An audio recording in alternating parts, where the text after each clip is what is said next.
అందరికీ నమస్కారం. ఈరోజు చాలా ముఖ్యమైన రోజు ఆంధ్రప్రదేశ్ సంబంధించి. మనందరికీ తెలుసు, ఈ మధ్య సాధారణ ఎన్నికలు పూర్తయినాయి. ఆ సాధారణ ఎన్నికల్లో కూటమికి మెజారిటీ వచ్చింది. ఈ మెజారిటీలో ప్రధాన భూమిక పోషించినటువంటి వ్యక్తి కొణిదెల పవన్ కళ్యాణ్. తన యొక్క కృషితో, తన యొక్క పట్టుదలతో, తన యొక్క చతురతతో మొత్తం 3 పార్టీలని ఏకం చేసి వైఎస్ఆర్సీపీని అధికారానికి దూరంగా చేసినటువంటి వ్యక్తి. మనందరికీ ఒక విషయం తెలుసు, కట్టెలు అమ్ముకున్న చోటే పూలు అమ్ముకోవాలండి. అదే జరిగింది ఈరోజు. పవన్ కళ్యాణ్ 2008లో తన రాజకీయ ప్రవేశం జరిగినప్పటికి కూడా అప్పటి నుంచి 2024 జూన్ 4వ తారీఖు వరకు తను అవమానాలు పడుతూనే ఉన్నాడు. ఈ అవమానాలన్నీ తట్టుకుని తన శక్తియుక్తులను కూడబెట్టి ఈ ఎలక్షన్లో తన నెగ్గి తన బలం చూపించి మొత్తం భారతదేశానికే తనేంటో నిరూపించుకున్నాడు. ఇంతవరకు కూడా భారతదేశ చరిత్రలో 100% స్ట్రైక్తో ఇంతవరకు ఏ పార్టీ కూడా గెలవలేదు. 21 ఎమ్మెల్యేలు 2 ఎంపీలతో తన యొక్క సత్తాను చాటుకున్నాడు.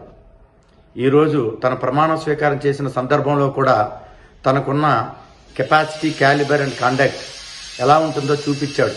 తను వస్తూ ఉంటే నవయువత కేరింతలు కొట్టింది. మొత్తం యావత్ ప్రజానీకం కూడా, ఆంధ్రప్రదేశ్ ప్రజానీకం కూడా కొణిదెల పవన్ కళ్యాణ్ అనే శబ్దం రీసౌండ్ మోగింది. ఆ రీసౌండ్ల మధ్యలో తన ప్రమాణ స్వీకారం చేస్తూ ఉంటే అందరూ కూడా గూస్ బంప్స్ వచ్చాయి.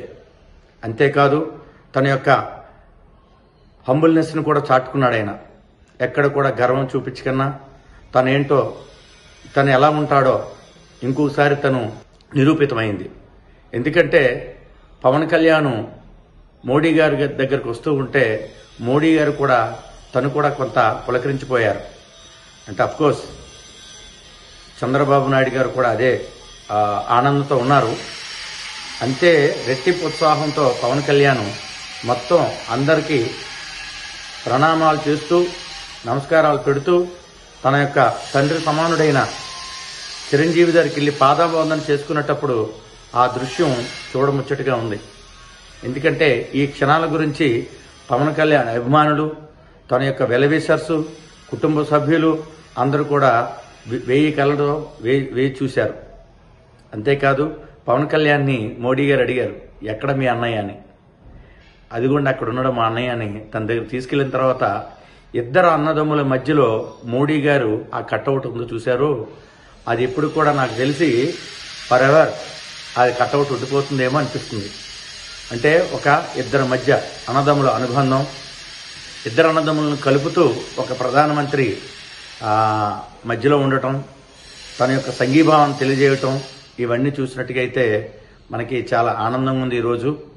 దాంతోపాటు చంద్రబాబు నాయుడు గారు ముఖ్యమంత్రిగా ప్రమాణ స్వీకారం చేయటం ఏదైతే ఉందో చాలా చాలా మంచి రోజు ఇది.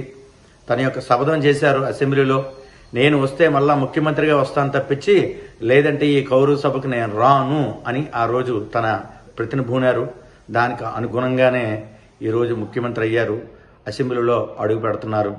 అంటే ఇక్కడ చెప్పవలసింది ఏంటంటే ఎవరికైనా సరే యువతరానికి కానీ, ఎస్పెషల్లీ యువతరానికి ఒక పని తలపెట్టినప్పుడు ఎలా చేయాలంటే దాన్ని అంటూ ఉంటారు కదా, మనసా వాచా కర్మణ. మీరు ప్రయత్నం చేసినట్టయితే, మనం ప్రయత్నం చేసినట్టుగైతే మనం అనుకున్న లక్ష్యాన్ని సాధిస్తాం. సాధించడానికి వెంకటేశ్వర స్వామి యొక్క అనుగ్రహం ఉంటుంది, పెద్దల యొక్క ఆశీస్సులు ఉంటాయి. ఈరోజు ఈ ఎంటైర్ ఎపిసోడ్కి, ఈ ఎంటైర్ ఆంధ్రప్రదేశ్ ఎలక్షన్ కానీ ఎంటైర్ ఎపిసోడ్కి కానీ మ్యాన్ ఆఫ్ ది మ్యాచ్ ఎవరంటే పవన్ కళ్యాణ్.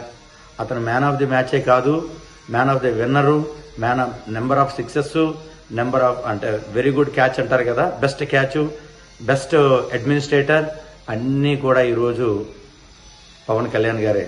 అంటే నరేంద్ర మోడీ గారు ఉన్నారు పక్కనే, చంద్రబాబు నాయుడు గారు కూడా ఉన్నారు. ఉన్నప్పటికి కూడా పవన్ కళ్యాణ్ గారికి ఈరోజు చాలా సుదినం అని చెప్పొచ్చు.